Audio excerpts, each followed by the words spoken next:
Next, I like to request His Grace Padmanethra Prabhu. So His Grace Padmanethra Prabhu is a senior brahmachari here. He's serving in Namaghata department since 1989, along with His Holiness Gauranga Prem Swami Maharaj. So basically, he's taking charge of the south side of the West Bengal, and Prabhu is also in sannyasi list. So very soon we'll be seeing His Grace Padmanethra Prabhu as a sannyasi. So I'd like to request His Grace Padmanethra Prabhu to share a few words about Mayapur Institute.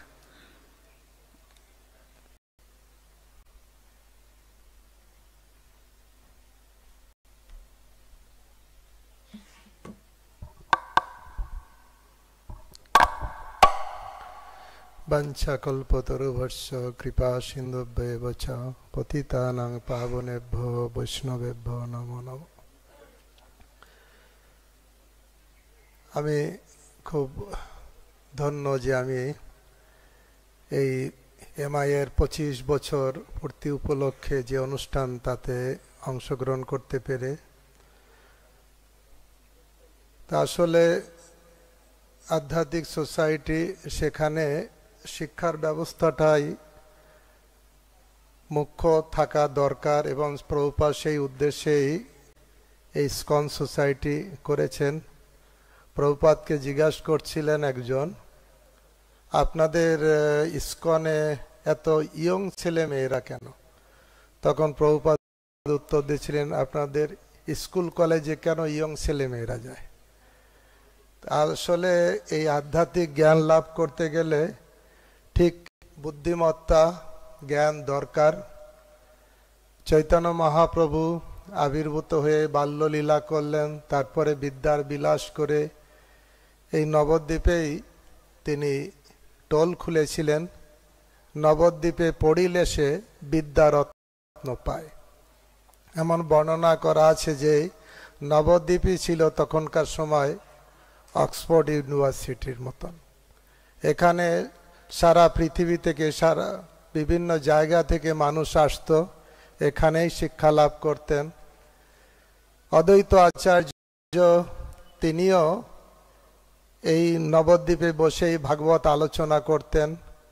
Srivas ঠাকুর অন্যান্য গুটি কয়েক ভক্তদের নিয়ে ভাগবত আলোচনা করতেন, যেখানে বিশ্বরূপ আসতেন প্রতিদিন, এবং বিশ্বরূপকে ডাকার জন্য অনেক সময় সচী মাতা পাঠাতেন, যাও দাদাকে ডেকে নিয়ে আসো প্রসাদ পাওয়ার সময়।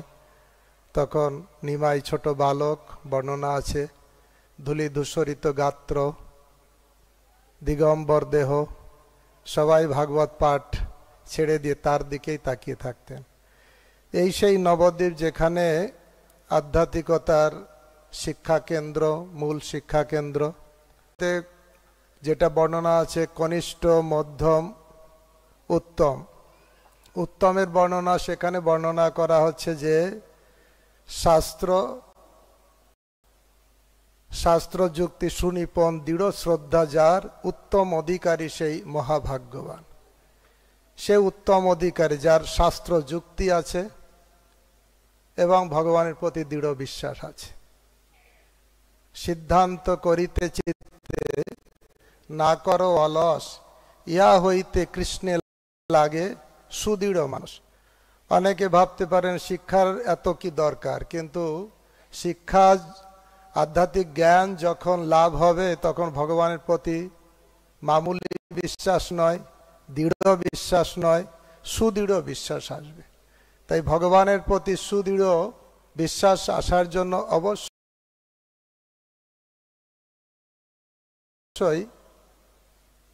শাস্ত্র সিন্ধু অবগত হতে হবে। এই জন্য ভক্তিনাথ ঠাকুরের গুণমহিমা বর্ণনা করতে যেয়ে ওনার ভক্তরা ওনার গুণমহিমা বর্ণনা করছিলেন, সেখানে বর্ণনা করেছেন শাস্ত্র সিন্ধু ঝঞ্ঝাবাতে, শাস্ত্র সিন্ধু মন্থনেতে, সুসিদ্ধান্ত ঝঞ্ঝাবাতে উড়াইল দিক দিগন্তে। ভক্তিনাথ ঠাকুর যে প্রচার করেছেন শাস্ত্র সিন্ধু মন্থনেতে, শাস্ত্র সিন্ধু মন্থন করে সুসিদ্ধান্ত আনয়ন করে তার উপর ভিত্তি করে প্রচার করেছেন।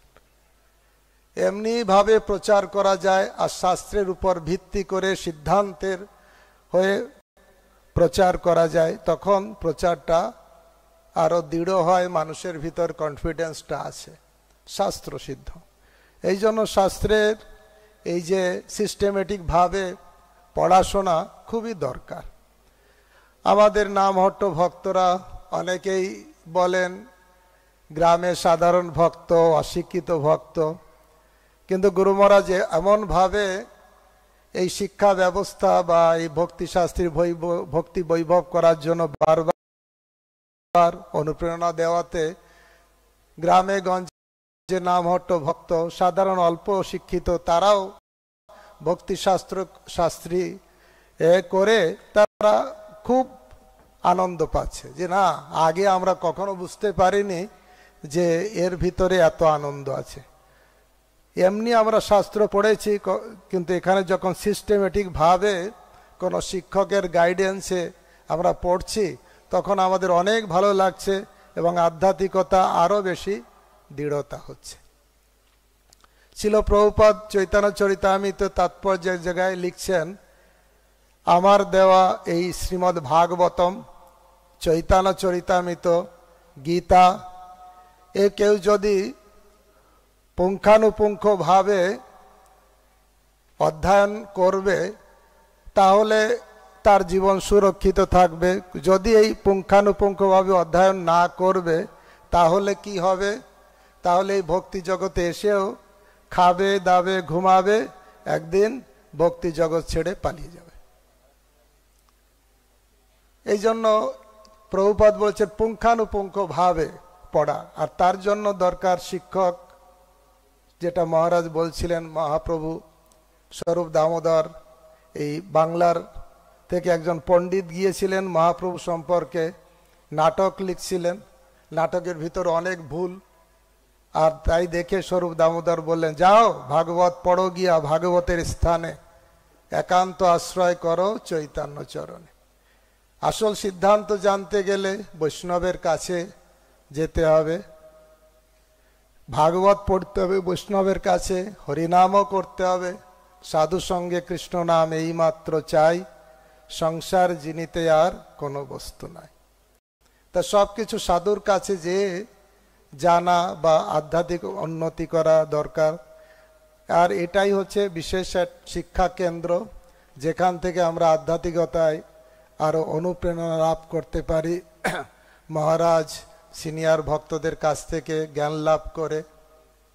সেই জন্য চাণক্য পণ্ডিত বলেছেন, তিনটে জিনিসে আমাদের কখনো সন্তুষ্ট হওয়া উচিত নয়।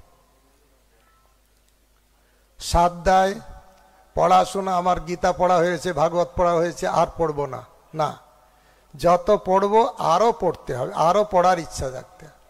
সাধ্যায় জপে 16 মালা জপ হয়েছে আর জপ করব না, তা নয়। কখনো পড়াশোনায় সন্তুষ্ট হওয়া উচিত নয় যে আমি অনেক পড়ে নিয়েছি আর দরকার নেই, জপ অনেক করে নিয়েছি আর করার দরকার নেই, সেটা নয়। আর দানে, জন্মাষ্টমীতে দান করেছি আর রাধাষ্টমীতে দান করব না, ক্ষমতা থাকলে আরো আরো দান করতে। কখনো স্যাটিসফাই হওয়া উচিত নয় তিনটে জিনিস। আর তিনটে জিনিসে সবসময় সন্তুষ্ট হওয়া উচিত। সদারে নিজের স্ত্রীকে নিয়ে সন্তুষ্ট থাকা উচিত, ভোজনে খাওয়ার সময় যেটা আসবে তাই নিয়ে, আর ধনে যতটুকু ভগবান টাকা পয়সা দিয়েছে তাই নিয়ে সন্তুষ্ট। তা সেই জন্য আমাদের কখনো মনে করা উচিত নয় যে আমি অনেক কিছু পড়াশোনা হয়ে গেছে, অনেক পড়ে নিয়েছি আর পড়তে হবে না। ভক্তি শাস্ত্রী, ভক্তি বৈভব, ভক্তি বেদান্ত, ভক্তি সার্বভৌম, এক এক পরে প্রভুপাদ বা মায়াপুর ইনস্টিটিউট কত সুন্দর ব্যবস্থা করেছে। আমাদের সারা জীবন পড়ে যেতে হবে মহারাজ প্রভুদের আনুগত্যে। তো এইটা সুন্দর ব্যবস্থা। মায়াপুর যৌবন পাবে যদি শিক্ষা ব্যবস্থাটা ঠিক থাকে। তাছাড়া আর সব তো আছে, ঠিক আছে, কিন্তু আধ্যাত্মিকতা জ্ঞান যদি শিক্ষা ব্যবস্থা সুন্দর থাকে তাহলে মানুষ মায়াপুরে এসে আনন্দ পাবে। এই জন্য প্রভুপাদ বলেছেন, আমার এক একটা মন্দির হচ্ছে educational institute.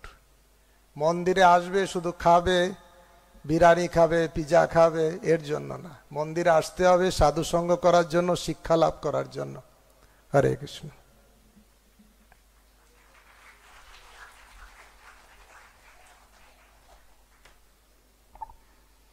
Hare Krishna, we express our gratitude to His Grace Padmanabha Prabhu and like to request His Grace Padmanabha Prabhu to felicitate His Grace Padmanabha Prabhu.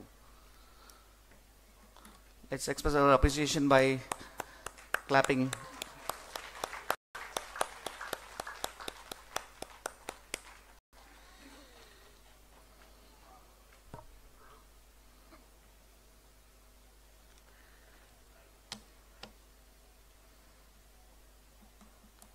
So we thank all the distinguished guests, His Holiness Bhakti Ashra Vaishnava Maharaj, His Grace Janmashtami Prabhu and His Grace Padmanabha Prabhu.